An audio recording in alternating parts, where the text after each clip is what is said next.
Good morning, everyone. Your morning weather briefing for this June 26 finds that there are no major changes in the forecast versus what I presented yesterday.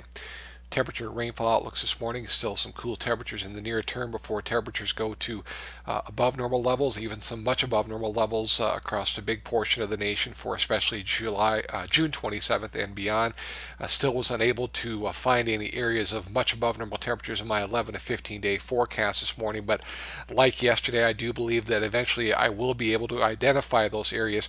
Just too much model disagreement on exactly where the biggest heat will be in the 11 to 15 day period to specify at this time where the much above normal temperatures would be.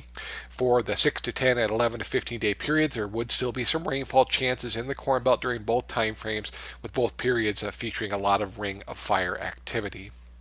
QPF discussion for the 1 to 5 day time frame, I am thinking that this forecast may be somewhat too wet. I think that that would be especially the case for those bigger rains that they show in southwestern Iowa and northwestern Missouri. They're really basing this forecast really heavily off of the GFS and the GFS ensemble, and I think that that might be a mistake. So that would be the area that I think that this forecast is too wet.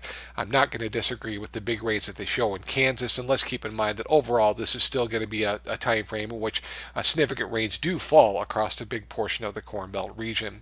As we get towards the day 6 to 7 time frame, this will be when the ring of fire activity will get set up. You can see that more limited rainfall activity in this period in the southern plains as heat starts to take over in that area, but thunderstorm activity would be moving up along the northern and eastern edges of that heat in typical ring of fire activity. Don't be surprised that rainfall coverage in this period is less than is shown, but at the same time, at least localized rains may be bigger than shown by this map.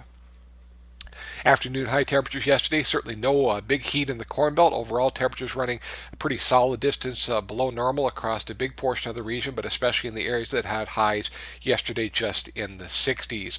Rainfall totals through 1 o'clock this morning. Easily your biggest rains over the last 24 hours was in the eastern Corn Belt, where there was extensive significant rainfall, some locally heavy amounts of more than 2 inches. You can see that on radar estimated rainfall since 7 o'clock in the morning on Thursday. Extensive area of rainfall of 3/4 of an inch to 2 inches and locally heavier across the eastern Corn Belt. Also saw some additional nice rains yesterday in the mid-south. Seeing some thunderstorm activity this morning in the hard red winter wheat belt as well. Certainly activity that was not forecast by the models.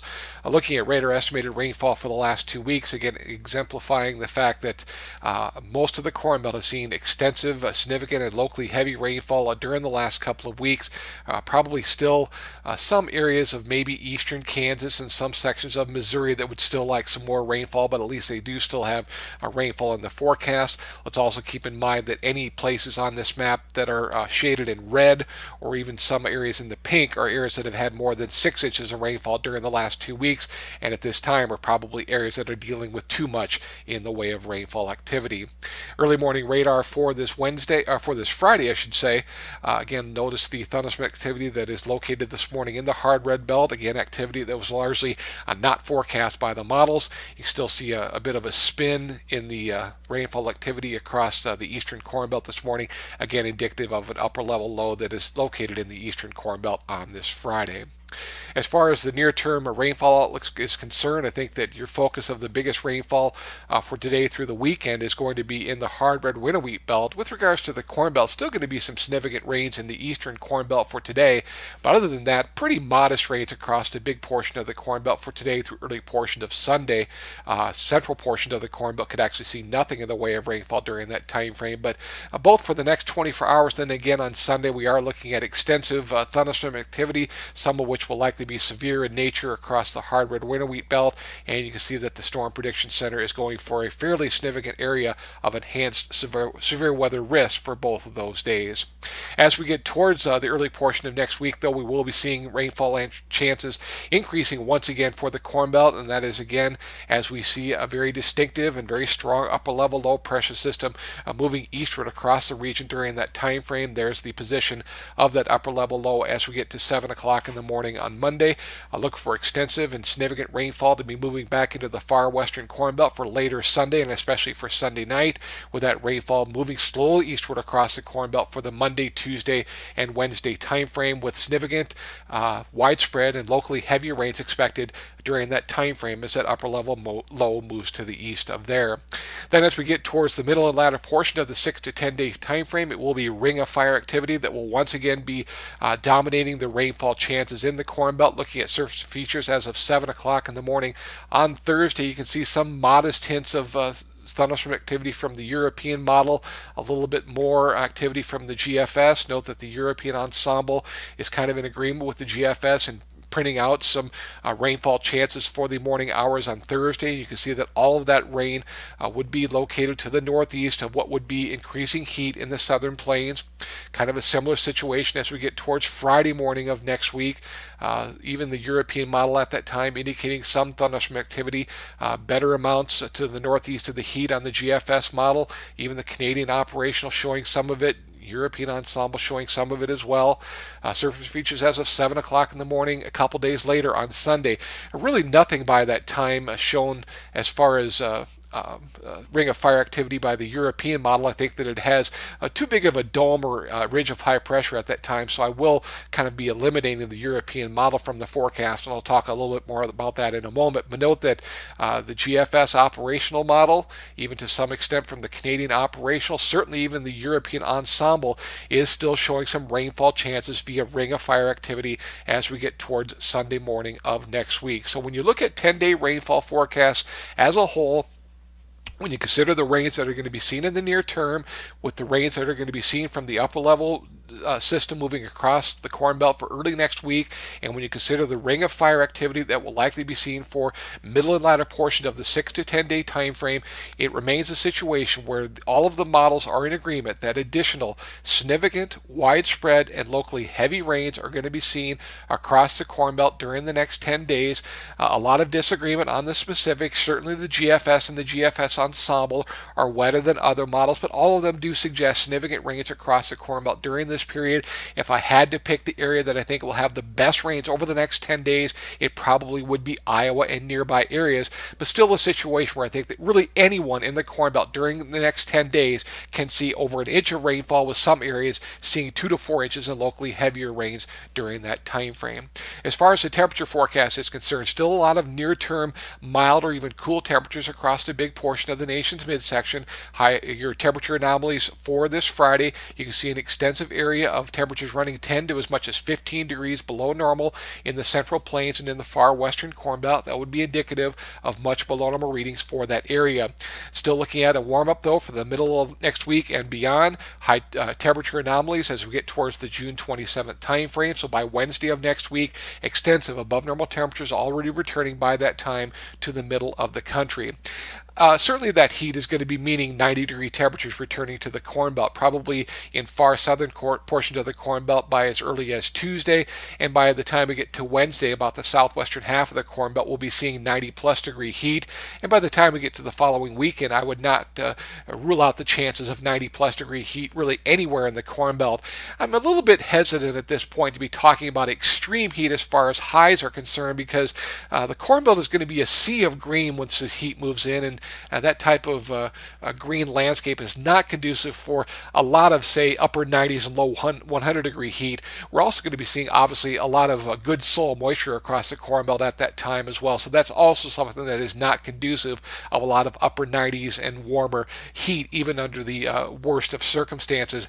That situation, though, is quite conducive for some very warm overnight lows, and that's what I'm showing here. The low temperature forecast for Sunday morning of July 1st from the European model.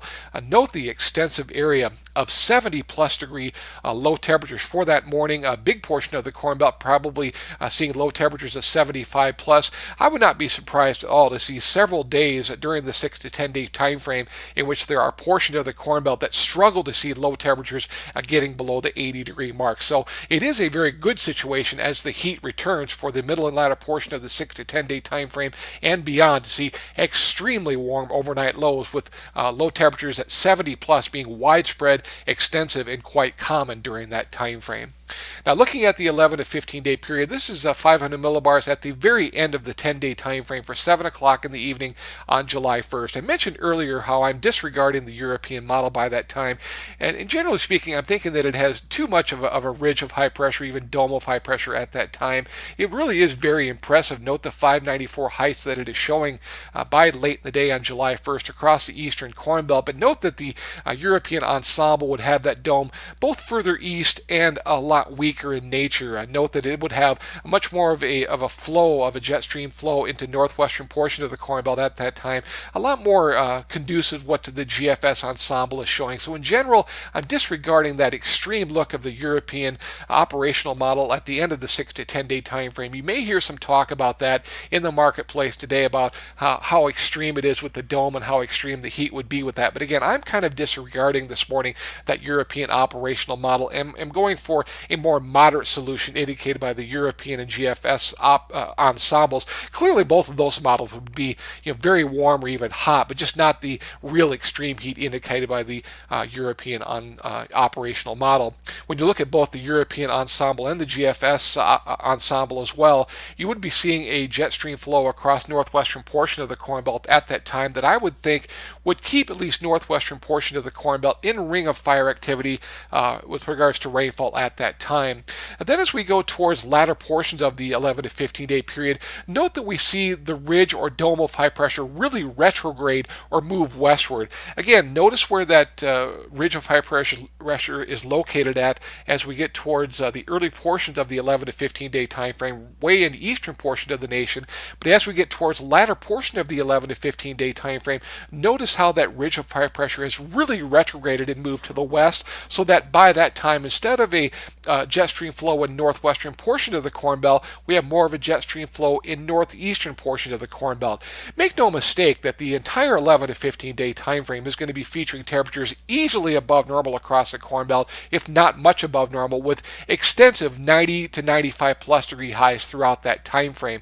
But I would think that with that dome of high pressure retrograding westward during that time frame, I would think that would continue to keep rainfall chances in the Corn Belt via ring of fire activity. It may be a situation where some days during the 11 to 15 day time frame that the dome of high pressure or ridge of high pressure is strong enough to keep the ring of fire activity just in fringes of the region. But again, I do believe that there would still be at least some decent ring of fire activity even in the 11 to 15 day time frame. So I'm still not going to shut off rainfall chances in the Corn Belt entirely, even as the ridge and dome of high pressure really strengthens for later on in the 6 to 10 day period and into the 11 to 15 day time frame.